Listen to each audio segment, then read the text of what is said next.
Candace Chapman Scott. Between October 2021 and July 2022, 37-year-old Candace Chapman Scott worked at a mortuary services provider in Little Rock, Arkansas. Her employer handled cadavers for the University of Arkansas for Medical Sciences, a position that required trust and respect for the deceased and their families. The work involved processing bodies for medical education and research, as well as handling remains that would be cremated and returned to families. Scott would betray that trust in ways that shocked even seasoned federal investigators. Scott began stealing body parts and fetal remains from the facility, packaging them for sale to a buyer in Pennsylvania named Jeremy Lee Pauley. The transactions occurred through a Facebook group dedicated to oddities enthusiasts, where Scott found a market for human remains. This underground community collected unusual items, and Scott saw an opportunity to profit from her access to bodies. Over the course of months, she shipped 24 boxes containing skulls, brains, hearts, lungs, and other organs. Among the stolen items were 2 fetuses, representing some of the most sensitive and emotionally charged remains she handled. The scope of Scott's scheme was extensive and carefully planned. She received $10,625 for the stolen remains, profiting from items that should have been treated with dignity and respect. The money was deposited into her accounts through various transactions, creating a financial trail that investigators would later follow. What made her actions even more disturbing was how she covered her tracks. When families were supposed to receive cremated remains of their loved ones, particularly fetal remains from miscarriages or stillbirths, Scott would substitute ashes from other cremations. One particularly heartbreaking case involved a family known as Baby Lux. The family received what they believed were their baby's cremated remains, but the FBI later recovered the actual body elsewhere. The parents had held a service, believing they were honoring their child and finding closure, while Scott had sold the remains to Pauley. In messages Scott sent to Pauley, she admitted to substituting ashes, showing she understood exactly what she was doing and the pain it would cause if discovered. The casual nature of her communications about these acts suggested a disturbing detachment from the gravity of her crimes. The investigation involved multiple agencies working together. The FBI and Arkansas State Police led the effort, with assistance from postal inspectors and local coroners who helped track the shipments. When authorities searched Scott's home, they discovered additional stolen body parts stored in trash bags, evidence that made the federal case against her ironclad. Scott was indicted on April 5, 2023. Rather than face trial, she pleaded guilty on April 25, 2024, to conspiracy to commit mail fraud and interstate transportation of stolen property. These federal charges carried serious penalties, particularly given the egregious nature of the offenses. On January 16, 2025, U.S. District Judge Brian S. Miller sentenced Scott. She received concurrent 15-year sentences, meaning she would serve 15 years total rather than consecutive terms. Additionally, she was ordered to pay 3 years of supervised release after prison, a $10,625 fine matching her ill-gotten gains, and $1,800 in restitution. Unlike state prison systems, the federal system has no parole, meaning Scott will serve nearly the entire sentence. U.S. Attorney Jonathan D. Ross emphasized the impact on families, stating, "Imagine learning that the cremated remains of your child were not actually those of your child." That is the shocking truth for the family of Baby Lux. FBI agent Alicia D. Corder described it as a truly incomprehensible and detestable crime. Baby Lux's mother and grandmother testified emotionally at the sentencing hearing, though their specific words were not made public. The motive appeared purely financial, with Scott exploiting her position and connections in the oddities community to profit from the deceased. The case raised serious questions about oversight in facilities handling human remains and the disturbing market that exists for such items online, from stolen remains to a robbery that turned fatal. Tonisha Mitchell. On May 25, 2015, 25-year-old Tonisha Mitchell of Jonesboro, Arkansas, became involved in a situation that would end with someone deceased and her facing serious charges. The incident occurred at the home of 28-year-old Nelson McCullough during what was supposed to be a transaction involving an illegal substance. According to evidence presented at trial, Mitchell entered McCullough's home and shot him without warning, then fled the scene. An accomplice named Ladarius Lee testified about what he witnessed, providing crucial testimony about Mitchell's actions. Another witness, Vikesha Menifee, claimed Mitchell had confessed to her, though Mitchell's version suggested McCullough had drawn a weapon first. The conflicting accounts would become important as the case progressed through the courts. The motive appeared to be robbery, with evidence suggesting the transaction had been a setup from the beginning. Investigators also learned there had been prior conflicts between Mitchell and McCullough, described as times when they had bumped heads, though the specific nature of these disputes wasn't fully detailed in court records. Mitchell was identified through witness statements and tracing of the vehicle involved. She was arrested and faced charges of first-degree homicide. The trial took place from June 20th through 23rd, 2017, in Craighead County. The prosecution presented the testimony of accomplices and witnesses, while the defense challenged the credibility of those accounts. The jury found Mitchell guilty of first-degree homicide, and she was sentenced to life in prison. However, the conviction didn't stand. Mitchell's defense team appealed based on a constitutional issue that had occurred during the trial. During the testimony of witness Vikesha Menifee, the courtroom had been closed to the public over concerns about intimidation, even though no specific proof of intimidation had been established. This violated Mitchell's constitutional right to a public trial. On March 7, 2019, the Arkansas Supreme Court reversed the conviction. Justice Robin Wynn wrote in the opinion, "On this record, we hold that appellant's constitutional right to a public trial was violated." The case was sent back for a new trial, meaning prosecutors would have to retry Mitchell on the charges. Rather than face another trial, Mitchell accepted a plea agreement. On August 2, 2019, she pleaded guilty to first-degree homicide and robbery, receiving a sentence of 35 years in prison. This was a substantial sentence, but far less than the life term she had originally received.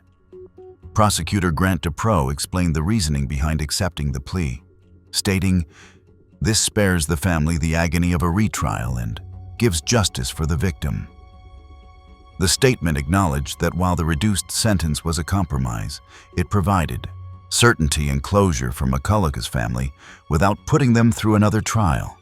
The case illustrated how procedural errors during trials could result in overturned convictions, even when guilt appeared clear. Mitchell's ultimate sentence of 35 years reflected the seriousness of the crime while accounting for the constitutional violation that had occurred during her first trial. While one case involved drugs and robbery, the next would center on a split-second decision during a traffic stop. Shauna Cash. On June 26, 2021, 25-year-old Shauna Cash of Pine Bluff, Arkansas, was driving through Pea Ridge when she was pulled over for a traffic violation.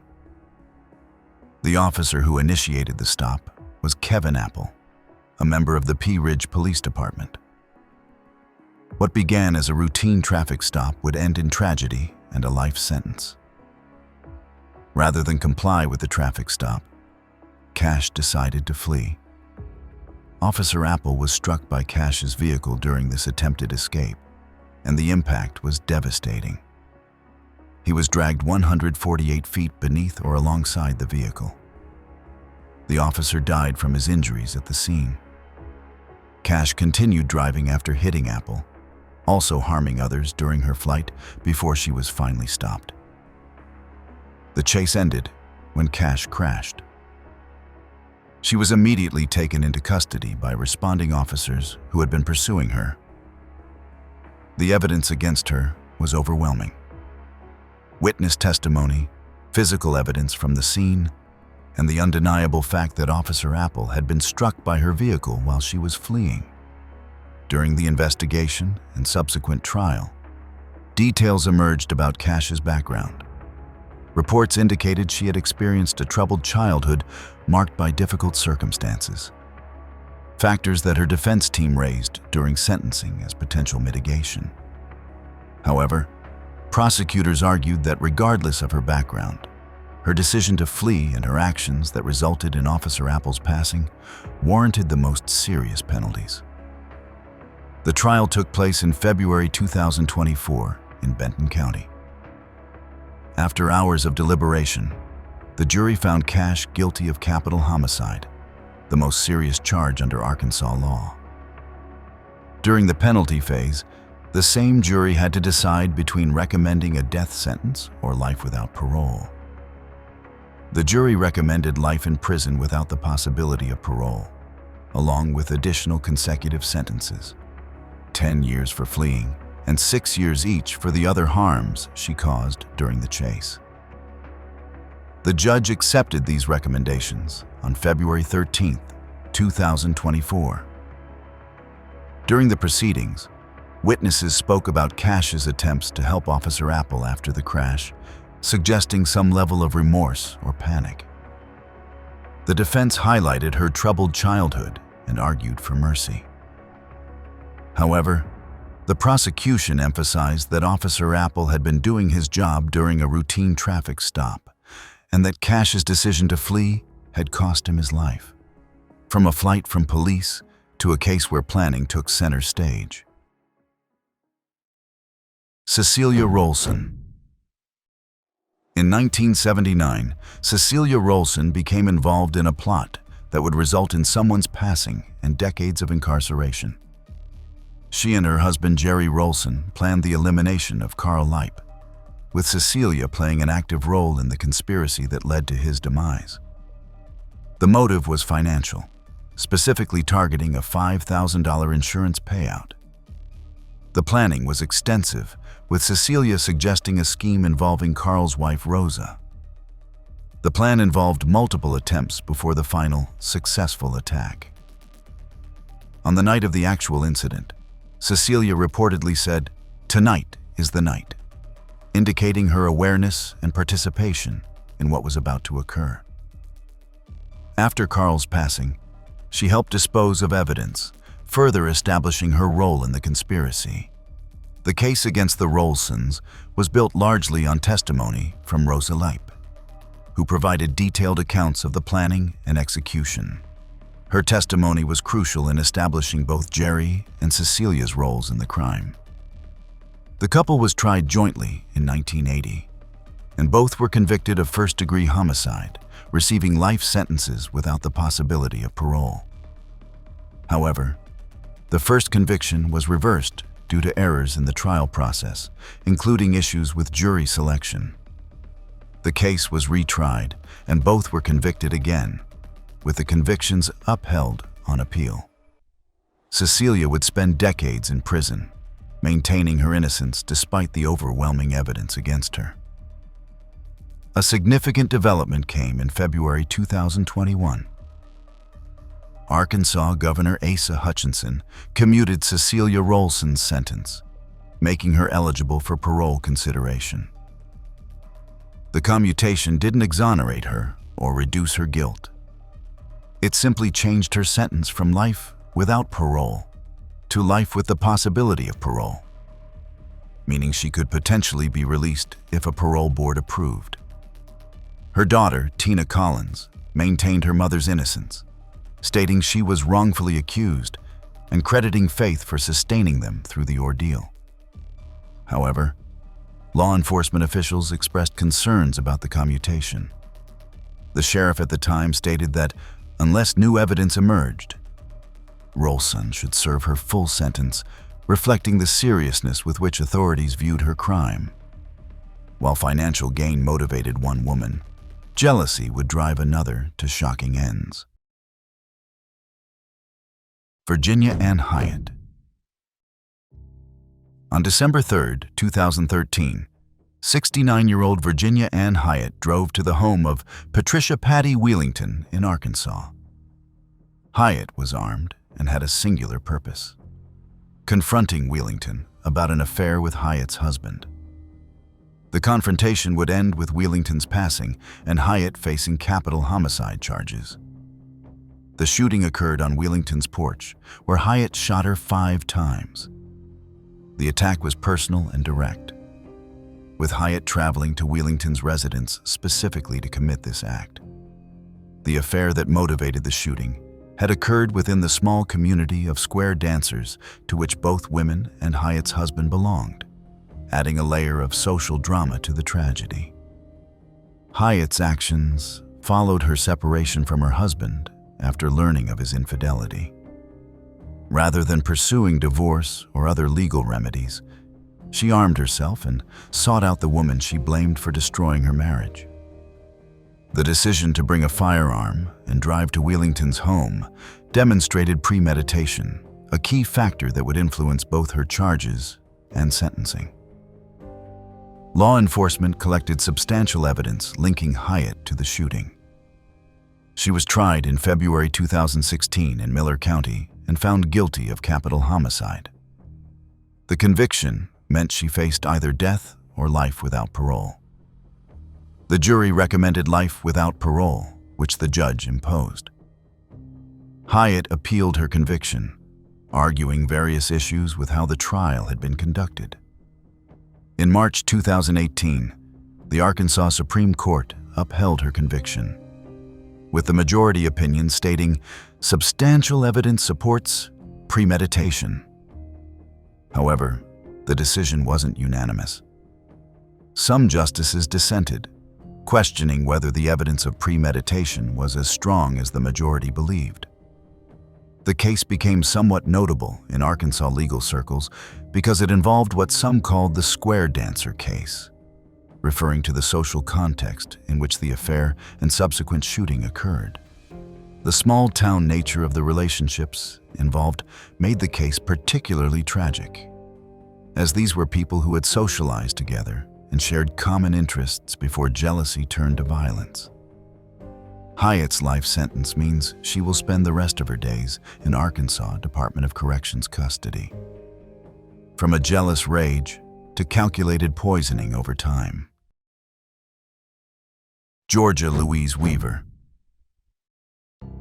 In 1993, Georgia Louise Weaver, also known by her married name Plummer, engaged in a methodical campaign to harm her own family members.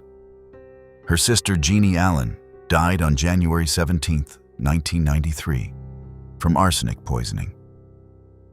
Medical tests revealed that Weaver had been poisoning Allen over an extended period, slipping arsenic into her food and medication.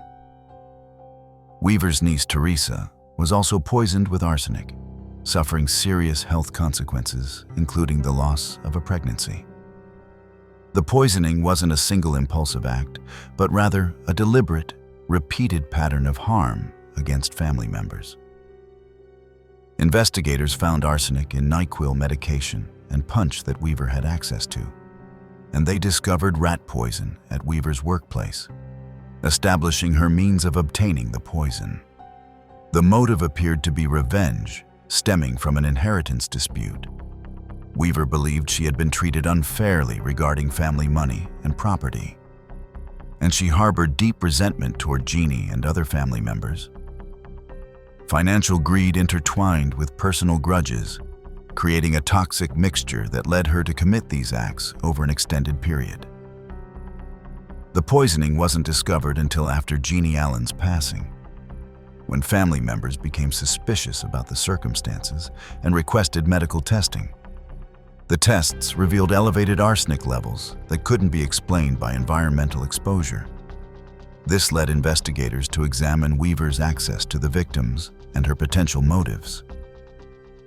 Teresa's illness and pregnancy loss provided additional evidence of the poisoning campaign.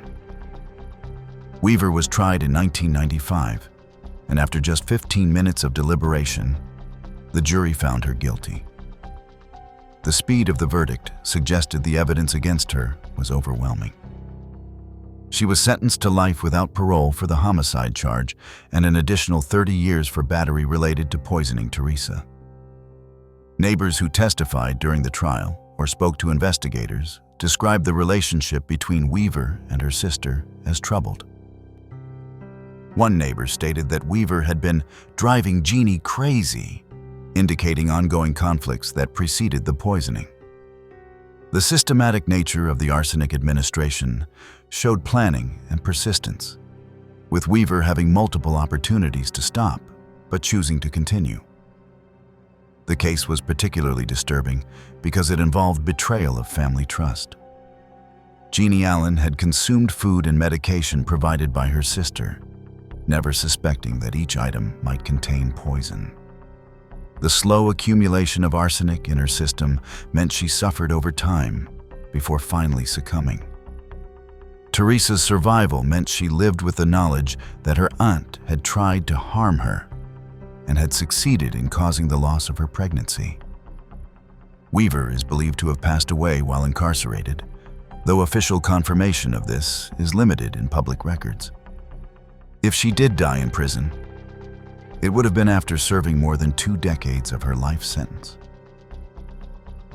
The poisoning case remains one of Arkansas's most calculated family crimes, demonstrating how financial disputes and personal resentments within families can escalate to fatal violence when left to fester. If you've made it this far and enjoy deep dives into the most shocking criminal cases, hit that subscribe button and don't forget to press the bell icon. While some crimes stemmed from long, simmering resentment, others exploded in moments of rage. Leashebia Davis. On May 4, 2020, a confrontation in Pine Bluff, Arkansas, escalated into a fatal shooting that would result in a life sentence. Leashebia Davis became involved in a dispute with Elvis Kendall over an incident involving her son. The conflict centered on allegations that Kendall had struck Davis's son, triggering a mother's protective instincts that would turn deadly. What might have been resolved through legal channels or mediation instead became a case of violent retaliation. Video evidence captured Davis in a Jeep, firing shots at Kendall. The footage would become crucial evidence in the case against her, showing her actions clearly and removing any ambiguity about who had pulled the trigger. The video showed the deliberate nature of the shooting, with Davis positioned in the vehicle and aiming at Kendall. Kendall was struck 4 times and died from his injuries at the scene. The multiple gunshot wounds demonstrated that this was not a warning shot or accidental discharge, but a sustained attack. After the shooting, Davis fled the scene but was stopped by police shortly afterward during a traffic stop. Officers recovered the firearm during the stop, providing physical evidence that linked her definitively to the crime. The weapon matched the caliber of bullets that had struck Kendall, and forensic testing would later confirm it was the murder weapon. The quick apprehension meant that physical evidence was preserved and Davis couldn't dispose of the weapon or create distance from the crime scene. The investigation included witness interviews, with several people providing accounts of what had occurred. However, witness statements varied in some details, creating conflicting accounts about the exact sequence of events and what words were exchanged before the shooting. Some witnesses described heated words between Davis and Kendall before the gunfire, while others reported the shooting happening more suddenly. What wasn't disputed was that Davis had fired the shots that ended Kendall's life, and that the motive was retaliation for his alleged actions toward her son. During the confrontation, Davis reportedly asked, "Why did you hit my son?" before the situation escalated to gunfire. This statement suggested she had confronted Kendall about the incident, rather than immediately resorting to violence, though prosecutors would argue that her decision to bring a firearm showed premeditation, regardless of what words were exchanged. The question demonstrated that Davis had time to consider her actions and chose violence over other options. Davis was charged with capital murder, the most serious charge under Arkansas law. The charge reflected the fact that she had deliberately taken another person's life with a firearm. Her trial took place in May 2023, and the jury found her guilty. The prosecution presented the video evidence, witness testimony, and the recovered weapon, building a comprehensive case that the jury found persuasive.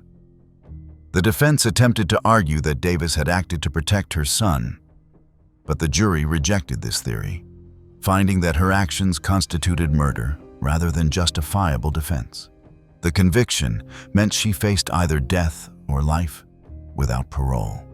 In Arkansas, capital murder convictions require a separate penalty phase where the jury determines the appropriate sentence. The jury recommended life without parole rather than the death penalty, which the judge imposed.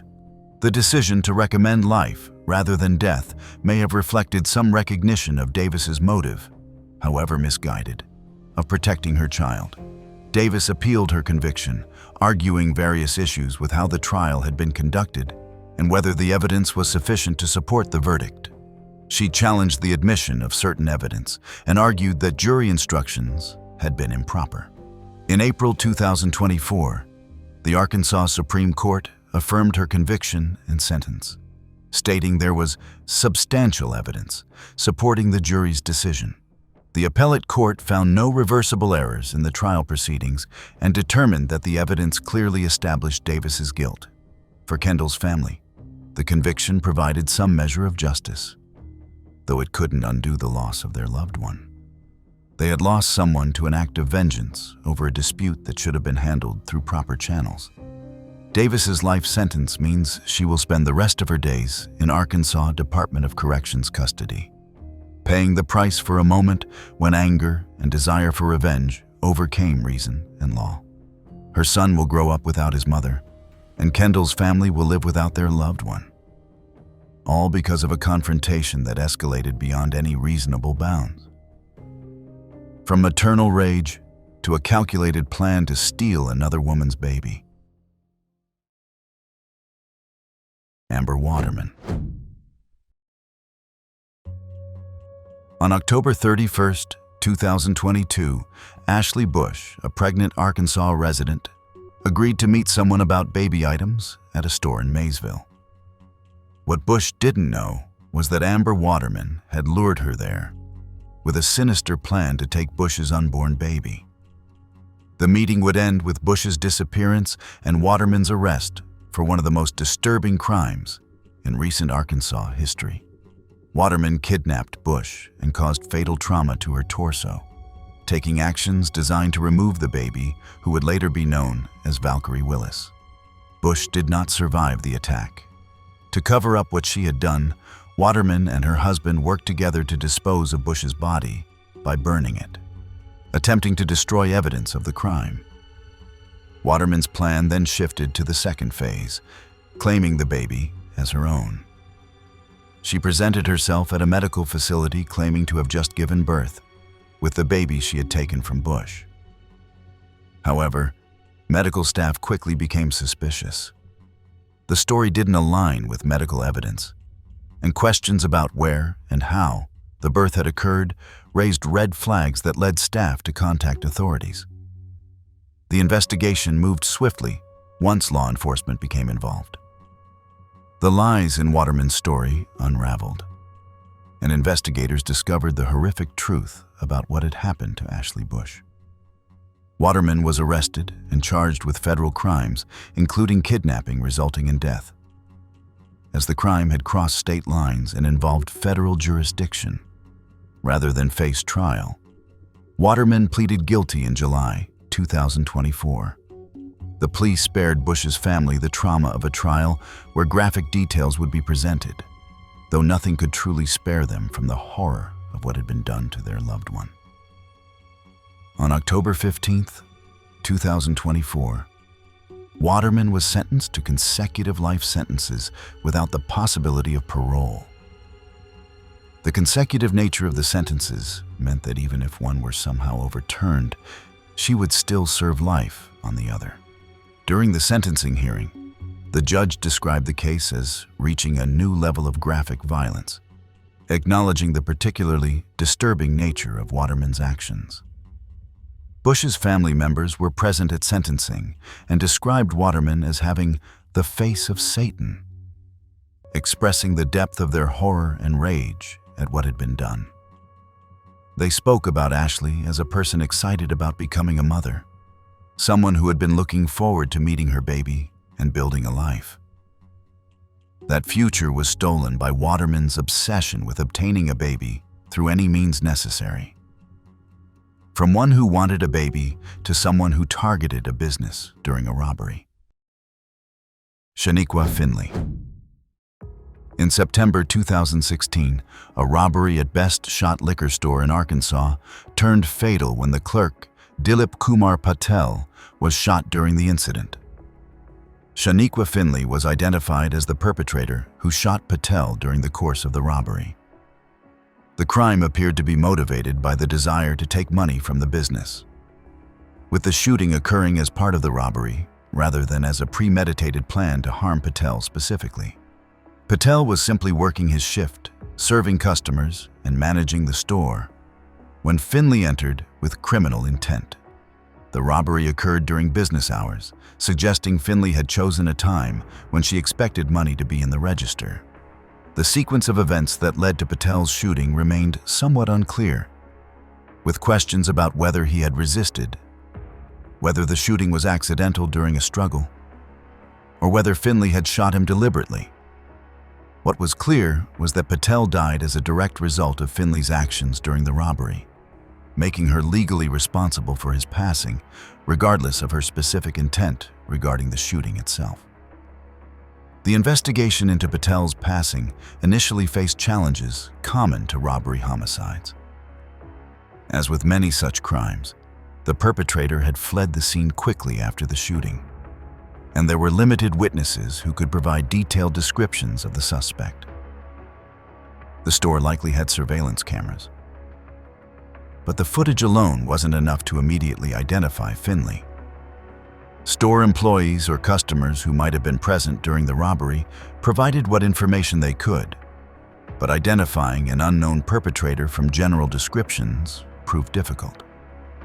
However, investigators collected physical evidence from the scene that would prove crucial to solving the case.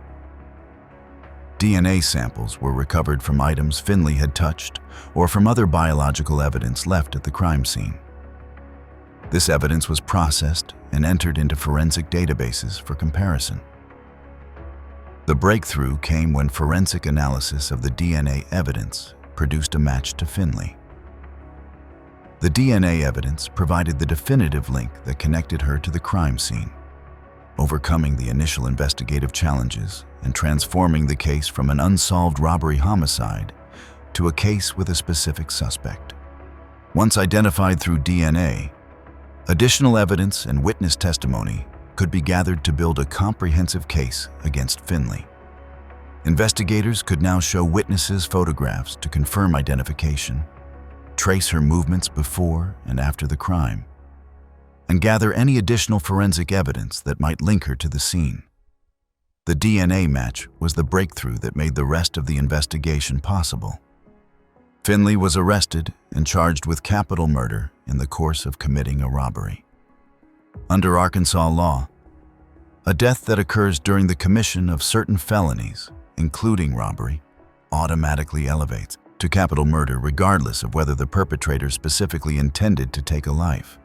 The legal theory is that by choosing to commit the underlying felony, especially one like robbery that inherently threatens victims. The defendant assumes responsibility for any deaths that result. This felony murder rule means that even if Finley hadn't planned to shoot anyone when she entered the store, the decision to commit armed robbery created the circumstances that led to Patel's passing. The trial took place in 2018, with prosecutors presenting the DNA evidence alongside testimony about the robbery and shooting. The DNA evidence was particularly powerful because it placed Finley at the scene at the time of the crime in a way that was difficult to explain away. The prosecution also presented evidence about the robbery itself, establishing that Patel had been shot during the course of this felony. Expert witnesses explained the DNA testing process and how the match to Finley had been confirmed.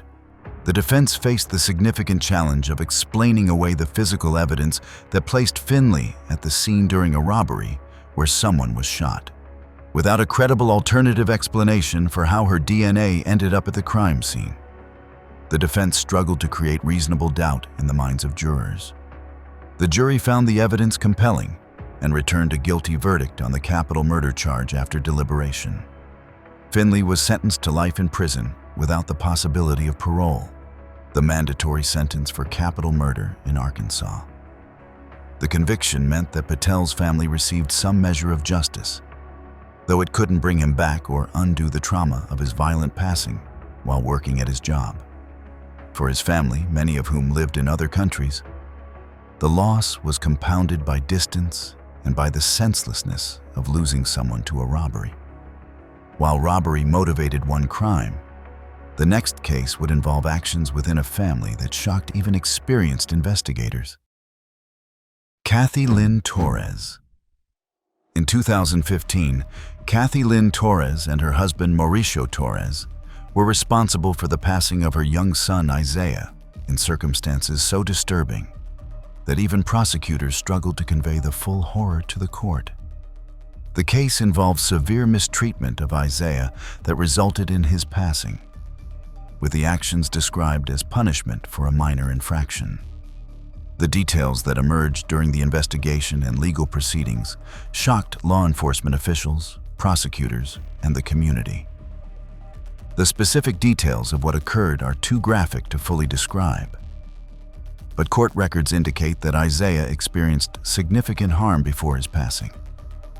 The mistreatment was characterized as punishment for eating cake, a trivial offense that in no way warranted any punishment, much less the extreme actions that led to his demise.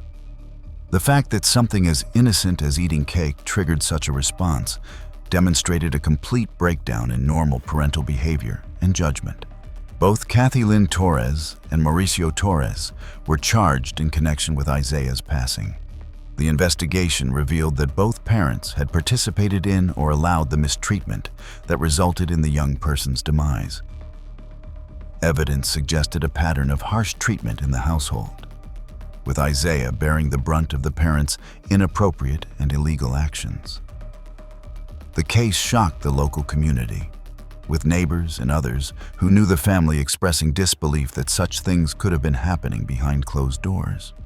Law enforcement officials who worked on the case found it particularly difficult, as cases involving young victims often affect investigators deeply.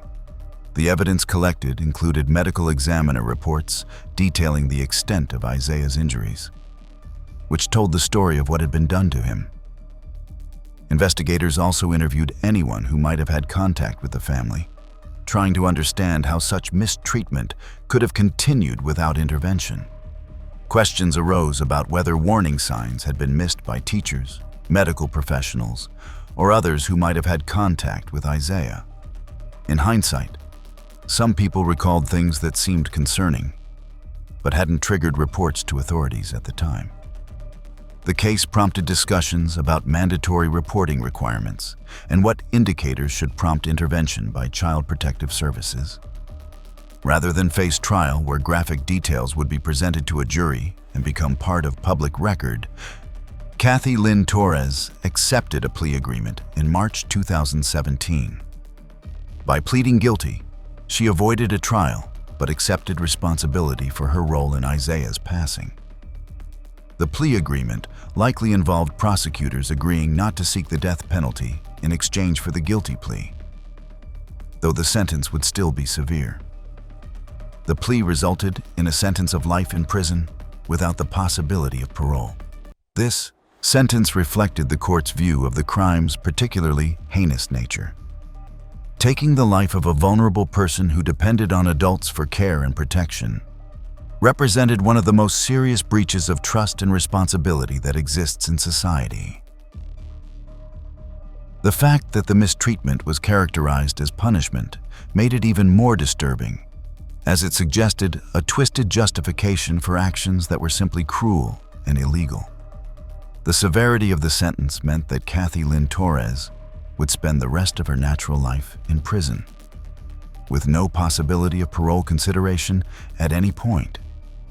This type of sentence is reserved for the most serious crimes, reflecting society's judgment that some acts are so heinous that the perpetrator should never be released. Mauricio Torres was tried separately and also convicted in connection with Isaiah's passing. The trials revealed details about the household dynamics and the environment Isaiah had been living in before his demise. Evidence suggested both parents had been involved in the mistreatment, though the specific roles each played varied. The separate proceedings allowed prosecutors to present evidence specific to each defendant's actions. For Isaiah's extended family members and those who knew him, the loss was compounded by the knowledge of what he had endured before his passing. Some family members expressed guilt about not recognizing signs or not intervening more forcefully when they had concerns. The trauma extended beyond just the loss of Isaiah to include the horror of understanding what his final period of life had been like.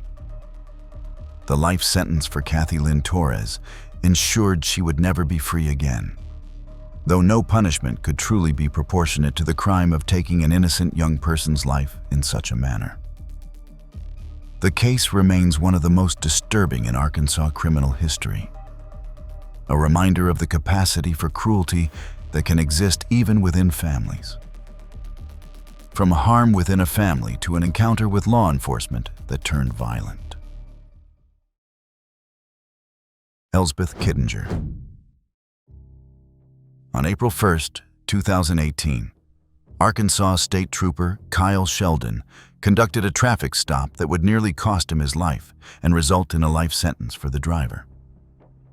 Elsbeth Kittinger was pulled over by Trooper Sheldon during a routine traffic enforcement action. What Sheldon didn't know was that Kittinger had an outstanding warrant and had no intention of being taken into custody. During the traffic stop, Kittinger shot Trooper Sheldon, causing serious injuries that required immediate medical attention. The motive for the shooting appeared to be evading the arrest on her outstanding warrant, rather than any personal animosity toward Sheldon specifically. After shooting the trooper, Kittinger fled the scene, initiating a pursuit by other law enforcement officers who had responded to the scene. The pursuit ended with Kittinger's capture, and she was taken into custody facing extremely serious charges. Shooting a law enforcement officer during a traffic stop represented not only an attack on an individual officer, but an assault on the rule of law itself. Such crimes are prosecuted aggressively, and Arkansas law provides for enhanced penalties when victims are police officers. Rather than face trial, Kittinger accepted a plea agreement in August 2018. The plea deal involved her pleading guilty to certain charges while others were dropped, though the remaining charges were still serious enough to result in a life sentence. She was sentenced to life in prison plus 15 years, with the additional time reflecting the multiple offenses involved in the incident. Trooper Sheldon survived his injuries and was able to return to duty after recovering. During sentencing, or in subsequent interviews, Sheldon spoke about his experience, stating, "I knew I was safe," because of the response from other police officers. His comments reflected the brotherhood among law enforcement and the knowledge that fellow officers would risk their own safety to help him. While one woman acted alone, the final case would involve accusations of playing a central role in a group crime. Heather Swain. In Arkansas, Heather Swain became involved in a case that resulted in the passing of Ronnie Bradley under circumstances that suggested group involvement in a brutal attack. Bradley, who had disabilities that made him particularly vulnerable, was kidnapped and subjected to a severe beating that resulted in his passing. The case involved multiple defendants, with questions arising about who played what role and who bore the most responsibility. According to evidence presented at trial, Swain had slapped Bradley and was accused of instigating the actions that led to his demise. The prosecution's theory was that while others may have inflicted more direct physical harm, Swain's role in instigating and encouraging the attack made her equally culpable under accomplice liability laws. The question of what instigating meant in this context became important during the trial and appeals. The investigation involved interviewing multiple people who had knowledge of what happened to Bradley. Accomplices provided testimony about Swain's role, with at least one stating that Swain had instigated the attack.